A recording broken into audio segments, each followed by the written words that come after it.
गुंड निलेश घायवळ या प्रकरणामध्ये रोज नवनवीन खुलासे होताना पाहायला मिळत आहेत। आता निलेश घायवळ याच्या सख्या भावाला जे शस्त्र परवाना देण्यासाठी जे शिफारस पत्र दिलं होतं ते गृहराज्यमंत्री योगेश कदम यांनी दिलं होतं।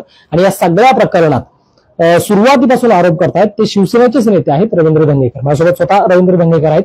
पहिला प्रश्न तर मला तोच आहे की तुम्ही ज्या पद्धतीने निलेश घायवळचे राजकीय कनेक्शन शोधून काढतायत आणि राजकारण्यांचा विरोधास्त कसा या गुंडगारीवर आहे, या गुन्हेगारीवर आहे सांगतायत, पण दुसरीकडे याच गुन्हेगारांना त्यांच्या घरच्यांना शस्त्र परवाना देताना गृहराज्यमंत्री शिफारस देतात। बघा, याच्यामध्ये पासपोर्ट बसण्याची सुरुवात झाली। जो कोथरूडमध्ये गुन्हा झाला, निपात युवकाला मारहाण झाली, रिव्हॉल्वर काढले, कोणी हल्ला केला आणि ह्याच्यापासून ही सगळी सुरुवात झाली। निलेश घायवळवर मोका कधी झाला हा पहिला तपासला पाहिजे आणि जर मोका झाला तर त्याची मग घराची झडती का नाही घेतली, त्याच्यावर कडक प्रतिबंधन का नाही केलं, तर पोलिसांचा वाच का नाही लावला, तर पोलिसांच्या कार्यक्रमाला निलेश घायवळ हजर आहे आणि ह्याच्यामुळं त्याचं मन धैर्य इतकं वाढलं की ह्याच्यामुळे आपलं कोण वाकडं करू शकत नाही आणि मग आपण काही करू शकतो। हे कोणामुळे करू शकला तर राजकीय लीडर त्याच्याबरोबर होते।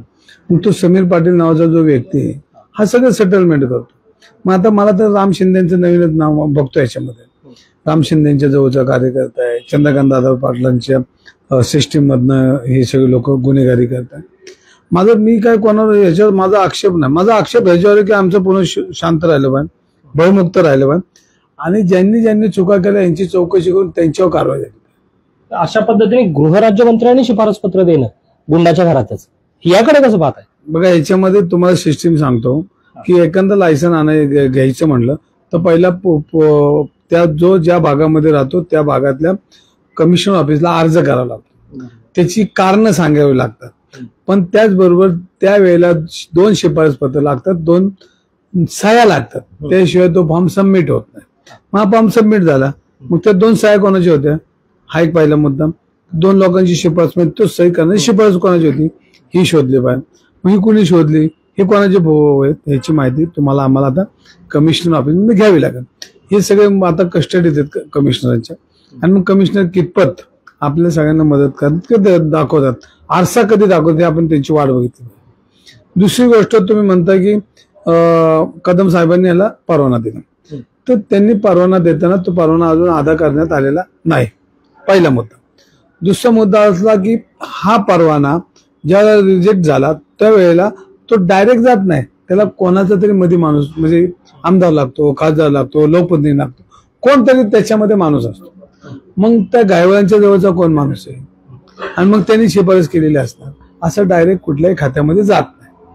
मग गेलं तर मग कोणी गेलं तर काल रोहित दादांनी राम शिंदेचं नावच घेऊन टाकलं आणि मग नाव घेऊन टाकलं असेल तर मग आता राम शिंदेनी त्याला उत्तर दिलं पाहिजे आणि जर उत्तर देत नसेल तर त्याच्यामध्ये आमच्या पक्षाचे नेते रामदासजी कदम त्यांनी सांगितलं की मोठा नेता आहे मित्र पक्षातला, मग आपण ओळखून घ्यायचं की कुणी केलं ते, एवढं जर आपल्याला समजत नसेल तर आपण मग अशा वेळेला त्या मंत्र्याला दोषी धरता येत नाही। ज्यांनी शिफारस केली तो कुठल्या पद्धतीने बोलतो, राजकीय प्रेशर टाकतो का त्यांच्यावर, का दबाव आणतो का, कोणाच्या अनेक राम शिंदेच्या वरचे कोणाचे फोन आलते का त्यांना बघून राम शिंदेचं काम केलं का, हा सगळा अभ्यासाचा भाग। आणि मग पुणे पोलिसांचं मनापासून आभार मानावं का लागते यासाठी की त्यांनी तो परवाना अदा केला नाही। पण त्याच्यामध्ये मी अजून माहिती घेतली तर कदम साहेबांनी जो परवाना दिला त्याच्यात काय अटी टाकल्या होत्या आणि त्या अटीमध्ये असं म्हणतात ह्याच्यावर काय काय गुन्हे असेल तर ते आम्हाला ह्याची माहिती घेऊन पुढील निर्णय घेण्यात यावा। मी त्यांनी डायरेक्ट असं केलं नाही की आमका आला ह्याला देऊन टाकलं, तर असं कुठली ऑर्डर केलेली नाही। त्यांनी ऑर्डर हे केली की यांची तपासणी करा आणि यातून तुम्ही निर्णय घ्या। या सगळ्या प्रकरणात तुम्ही दुसरीकडे ही टीका तुम्ही ज्यावेळेस भाजपच्या नेत्यांवर करतायत तर भाजपनेही काउंटर अटॅक म्हणून तुमच्या मुलाचे फोटो गजानन मारणेंसोबत असल्याचं व्हायरल केलेलं ते बाहेर आले। बघा, माझा मुलगा आहे ना, हा मी त्याला काल विचारलं की दादा काय चाललंय रे, कोणाचा फोटो आहे, तर त्यांनी मला सांगितलं की पप्पा मी 2 वर्षापूर्वी एका गणपती मंडळाच्या कार्यक्रमाला गेलो त्या ठिकाणी तो फोटो काढला। आता तो वयाचा 18 वर्षाचा, तो नाही नगरसेवक, तो नाही लोकप्रतिनिधी, पण मी पुण्याचे प्रश्न विचारतो, माझ्या पोरावर नाही विचार, माझा पोरगा काही गुन्हेगार नाही। फोटो आता माझ्या रस्त्याने 10 लोक काढतात, कारण मी विचारून म्हणतो का तू कोणी, तू कोणी, तू कोणी, काढला चला निघा। त्यात माझं काय कनेक्शन आहे हे शोधलं पाहिजे ना. आता माझ्या मुलाचं जर कनेक्शन शोधतात ते खालच्या पातळीचं राजकारण आहे. ज्यांनी टाकलं त्याला धन्यवाद. माझ्या पोराला बी लक्षात येईल की आपण चांगलं वागलं पाहिजे. पण माझ्या मुलावर माझ्या पत्नीवर ज्या पद्धतीने आपण हल्ला केलेला बघितलाय लोकांनी, राजकीय हल्ला, पर आम्हाला तुरुंगात टाकण्यापर्यंत काम केलं. तर हे राजकारण असं चालत नाही. हे जे करतात ह्यांना हॅप्पी आहे, पण ह्याचे एक दिवस दुसरी बाजू बी कधीतरी आल्यानंतर त्यांनी ते सहन करायला लागेल. पण माझ्या लहान लेकरावर तुम्ही जर अशा पद्धतीने करत असाल तर माझं काय म्हणणं ना, माझा मुलगा चुकला तर मी घेऊन पोलीस स्टेशनला सोडून, मी तेवढा माने, मी काय असं गडबड करणार नाही. पण माझ्या पोरगा बी काल म्हणला, माझ्या पोराचं एक त्याने ट्विट केलंय की माझे वडील तुमच्या अशा माझ्या सांगण्यावरून गप असणार नाहीत, त्याच्यापेक्षाही पेटून उठतील, त्यांचं पुण्यावर प्रेम आहे. हा माझा पोराने काल ट्विट केले, मला दिसेल अजून दिसणं की माझा वडील पेटून उठेल आणि पुण्यावर त्याचं लय प्रेम आहे, माझ्यापेक्षा त्याचं लय प्रेम आहे. आणि माझा मुलगा आताशी 20-21 वर्षाचा आहे आणि तो फोटो तो 18 वर्षाच्या कॉलेज आणि त्याला काय समज नव्हती. पण ठीक आहे, जे अशा पद्धतीने तुम्ही आमच्या घरावर हल्ला करू नका. तुमचं सांगा ज्यांनी टाकल्यानंतर तुझा जे आहेत ना आईबाप त्या पक्षातले त्यांचं सांग म्हणावं. त्यांच्या आईबापाचे लपून नको, दुसऱ्याच्या घरावर जाऊ नको, स्वतःचे आईबाप शोध म्हणावं. म्हणजे एकीकडे हा फोटो बाहेर येतोय, दुसरीकडे भाजपचे शहराध्यक्ष म्हणतात की रवींद्र धंगेकरांना जर त्यांच्या पक्षश्रेष्ठींनी समज नाही दिली तर आम्ही त्यांना ठोकून काढू. ते ठोकून काढायची भाषा, त्यांचे वडील शिक्षक होते, पुण्यामध्ये शिक्षकी पेशाला आले. ते एका सोसायटीमध्ये राहत होते महानगरपालिकेच्या. आणि त्यानंतर तुम्ही त्यांचा विकास बघा किती झाला.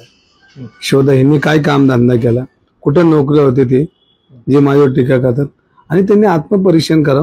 आता आपल्याला चंद्रकांत दादांना खुश करण्यासाठी बोलायचं आणि ठोकायची भाषा ही मला करायची, हा त्यांचं स्वप्नात राहील तो विषय सगळा. राजकारण एका बाजूला राहील आणि ठोकाठोकीला मग तुमच्या आजूबाजू जे आहेत ना ते बाजूला ठेवा. मी आहे ना, पोलीस घेऊन तुम्ही येऊ नका, तुम्ही आहे ना, मी आहे. कुठं तुम्ही ठिकाण ठरवा. मग काय तुमचं म्हणणं मी ऐकायला तयार आहे. पण आमच्या बहुजनांची पोरं घेऊन तुम्ही आजपर्यंत जे गुन्हेगारी राजकीय गुन्हेगारी केली आणि त्या आमच्या बहुजनांच्या पोरांना देशोधडीला लावले, त्यांचा हिशोब त्यांना विचारावा लागेल. ह्या ठोकाठोकीच्या राजकारणात किती मुलं बर्बाद झाली, किती मुलांवर केसेस झाल्या, किती मुलं देशोधडीला लागली, किती ह्याचा हिशोब आम्हाला विचारावा लागेल. ठोकाठोकी एवढी सोपी नाही, घरात बोलल्यासारखा विषय नाही. ठोकाठोकी म्हणजे त्यांना लक्षात येईल धंगेकरचा नाद चांगला नाही, सरळ माणूस आहे तो. त्यांचं उत्तर त्यांच्याच पद्धतीने नाही, आपण ती भाषा आपली नाही ना, ती डोक्यातलं त्यांनी काढावं एवढं आहे. अशी भाषा वापरू नये. त्याच्यापेक्षा जास्त भाषा माझ्याकडे. आणि मी पॅटर्न मधला कार्यकर्ता आहे, मी पुण्याचा कार्यकर्ता आहे, मी बहुजनांचा मुलगा आहे.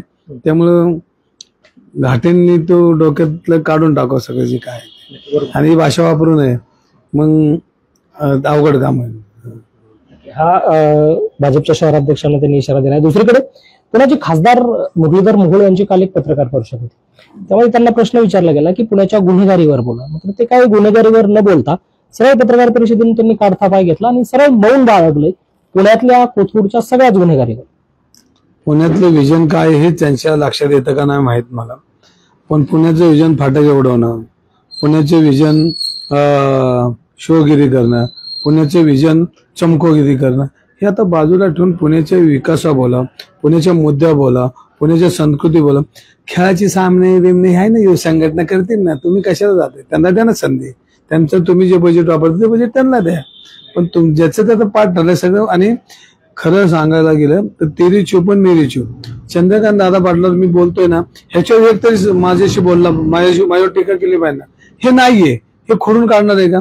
तर भारतीय जनता पार्टीचे अनेक कार्यकर्त्यांचे फोन येतात, भाऊ तुम्ही जे करताय ते योग्य करताय, आम्हाला बोलतायत नाही, तुम्ही बोला. पण मी हे बोलत नाही, मी चंद्रकांतला काही टार्गेट करत नाही. पण आपण ते पदावर आहेत, मंत्री त्यांना विचारणं आपलं काम आहे लोकशाहीमध्ये. आपण थोडी रस्त्यावर केळाची गाडी उभी राहिली, त्या केळाला विचारणार आहे का हे पुण्याची दादागिरी कशी थांबवणार? तर त्यांचा तो अधिकार आहे म्हणून आपण विचारतो, त्यांचा आपला काय बांधायला बांधलाय. चंद्रकांत दादांना विचारता त्यांचा अधिकार आहे, पण खासदार पण केंद्रीय राज्यमंत्री आहेत ना, त्यांनाही तुम्ही हा जाब विचारला पाहिजे ना. ते तर उत्तर न देता जातात. हो, आता हे माझ्यापेक्षा तुम्ही जास्त विचारू शकता. आता मी त्यांचे विरोधक आहे म्हणून मी काही बोलू शकतो. नाही, विरोधक नाही, तुम्ही मित्र आहात, मित्र पक्षात आहात त्यांच्यासोबत. एकमेकांच्या विरोधात निवडणूक लढवली, त्यामुळे लोकांचा असा समज होईल की धंगेकर यांच्या विरोधात बोलतात, तर त्यांनी त्यांचे तेरी चूप आणि मेरी चूप. मग आता ते कुठल्या दडपणाखाली आहेत ते मला माहित नाही, का त्यांच्या वरच्याने कोणी सांगितलं असेल की बोलू नको म्हणून ते थांबले असतील. पण बोललं पाहिजे खासदारांनी याच्यावर गुन्हेगारी. नाही, बोलू शकणार नाही, त्यांना कोणीतरी सांगावं लागतं. त्यांना कोणीतरी वरनं सांगावं लागतं, आता बोल, नाही बोलायचं नको बोल, असं ते सांगितलेलं असेल. यावर तोडगा काय नक्की गुन्हेगारीवर? तुम्ही बोलतायत, तिकडनं तुम्हाला ठोकण्याची भाषा केली जाते, तुमच्या मुलाचे फोटो निघतायत, तरीही गुंड मिळत नाहीये. दुसरीकडे गुंडांचे वकील समोर येतात आणि म्हणतात ज्यांनी गोळीबार केला त्यांचा आणि घायवळांचा काही संबंधच नव्हता. हा सगळा विषय आहे ना, हे सगळं पोलीस खात्याला फ्री हँड दिलं पाहिजे. याच्यामध्ये सगळे तुम्हाला कळतील. पोलिसांचे हातपाय बांधून त्यांना संरक्षण करता येत नाही. तुम्हाला सांगतो, 1995 साली कैलासवासी गोपीनाथ मुंडे गृहमंत्री असताना मुंबईची गुन्हेगारी संपुष्टात आणली. जर हे सत्य आपले जे आहेत ते आयुक्त, पोलीस आयुक्त, यांना फक्त एक 8-15 दिवस सांगितलं ना की तुम्ही आता पुणे बघा, गृह खात्याने त्यांना आदेश दिले ना, तर 15 दिवशी एकही गुन्हेगार तुम्हाला चौकात दिसणार नाही. गृहमंत्रालयाच गुन्हेगारी संपायची नाही, गृहमंत्र्यांना संपायची नाही, असं तुमचा रोख आहे का? मग आता एकदा संधी दिली पाहिजे ना. का थांबलेत ते? थांबलेत कद्या ना एकदा.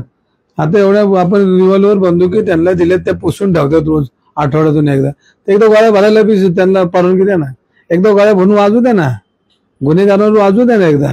कागदपत्राला गुन्हेगार घाबरत नाही. कागदपत्र जर बनवले त्या सगळ्या त्रुटी असतात, गुन्हेगार सुटला जातो, पासपोर्ट मिळतो, रिव्हॉल्वर लायसन्स मिळतात, गुन्हेगारचं कौशल्य. पण ह्याला राजकारणी लोक मदत करतात. तर एकदा गोळीचं उत्तर गोळीने देऊ द्या ना. लोकांना रस्त्याने तुम्ही तलवारी मारून गळे चिरता, तर यांचाही काळ एकदा पोलिसांनी चिरू द्या ना. कोणाला दुःख वाटणार आहे का? ज्या नेत्यांना दुःख वाटतं त्यांनी 1-2 महिन्यात तो पासपोर्ट असाच घेऊन राहा तिकडे जाऊन. इकडे पोलिसांना सांगा ना एकदा. हे होते शिवसेनेचे नेते रवींद्र धंगेकर. पुण्यामध्ये वाढती गुन्हेगारी आणि त्यावर जो राजकीय विरोध हस्ताय तो बाजूला करण्यासाठी एकदा गृहमंत्रालयाने पोलिसांना फ्री हँड दिला पाहिजे. गोळीचं उत्तर गोळीनेच द्यावं लागणार आहे. दुसरीकडे खासदारांना जोपर्यंत कोणी सांगणार नाही तोपर्यंत ते बोलणार नाहीत. चंद्रकांत पाटलांचंही अगदी त्यांनी सुद्धा या सगळ्या प्रक्रियेवर बोलणं गरजेचं आहे. दुसरीकडे माझ्या मुलाचे ज्या पद्धतीने असे फोटो काढतायत, तर हा अगदी घरगुती किंवा माझ्या घरावर अटॅक केल्याचा सगळा प्रकार आहे. आणि दुसरीकडे धीरज घाटे यांनी जो ठोकण्याचा इशारा त्याला दिला होता त्याला सुद्धा त्यांनी चोख प्रत्युत्तर दिले. Abhijit Darade, Maharashtra time online, Pune.